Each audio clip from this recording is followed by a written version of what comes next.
এই যে দাদা বাবুরা, ইন্ডিয়াতে বসে বসে তোমরা চিন্তা করছো বাংলাদেশের কয়েকটা বিভাগ তোমরা নিয়ে নিবা। এই দাদা বাবুদেরকে আমি বলতেছি, তোমরা বাংলাদেশের বিভাগ প্রয়োজন, বাংলাদেশের মানুষের সাথে তোমরা কথা বলো যে আমাদের এই বিভাগগুলো লাগবে। তখন মানুষ দেখবে যে আপনাদেরকে যদি দেওয়া লাগে তাহলে দিবে। বাংলাদেশের আবার একটা অভ্যাস অনেক ভালো, তারা আবার মানুষ একটা কিন্তু চাইলে না না দিয়ে পারে না। তাদের এই অভ্যাসটা অনেক ভালো, তারা অবশ্যই দিবে। ওই না হলে আজকে বাস হলেও দিয়ে দিবে, একটা কিছু দিয়ে দিবে, কারণ বাংলাদেশের এটা জন্মগত অভ্যাস।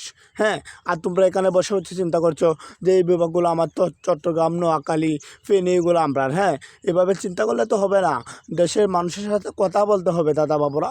তোমরা এখানে বসে বসে এভাবে চিন্তা করলে কেউ বিভাগ দিবে না। হ্যাঁ, মানুষের সাথে কথা বললাম না, মানুষের আবার অনেক দরদ, বাংলাদেশের মানুষের অনেক দরদ, তারা একটা কিছু অবশ্যই দিয়ে দিবে, হয় একলা বাস, না হয় বিভাগগুলো দিয়ে দিবে। হ্যাঁ, অবশ্যই দিবে, কারণ পার্শ্ববর্তী দেশ, তাদের জন্য আমাদের দরদ আছে না, তারা বিভাগগুলো নিয়ে নিবে। আর বাংলাদেশের মানুষ আঙ্গুল চুষবে বসে বসে, তোমরা বুঝতে পারছো না? অবশ্যই দিয়ে দিবে। আর শোনো, তোমরা ব্রাহ্মণবাড়িয়া চাইতে পারো না, বুঝলাম না, তোমরা চট্টগ্রাম, নোয়াখালী, ফেনী, নিরহ বিভাগগুলো তোমরা চাও, ব্রাহ্মণবাড়িয়া চাও, কারণ 3 টাকার জন্য মারামারি হয়, বুঝছো? কদিন আগে 10 টাকা দোকান ভাগের জন্য 15 জন আহত, 1 জন নিহত, বুঝছো? তোমরা এইগুলো চাইতে পারো না, তোমরা নিরহ, চট্টগ্রাম, কুমিল্লা, ফেনী এগুলা চাও, বুঝছো? তোমরা একটু ব্রাহ্মণবাড়িয়াও চাইও। হ্যাঁ, এইখানে একটু দেখো।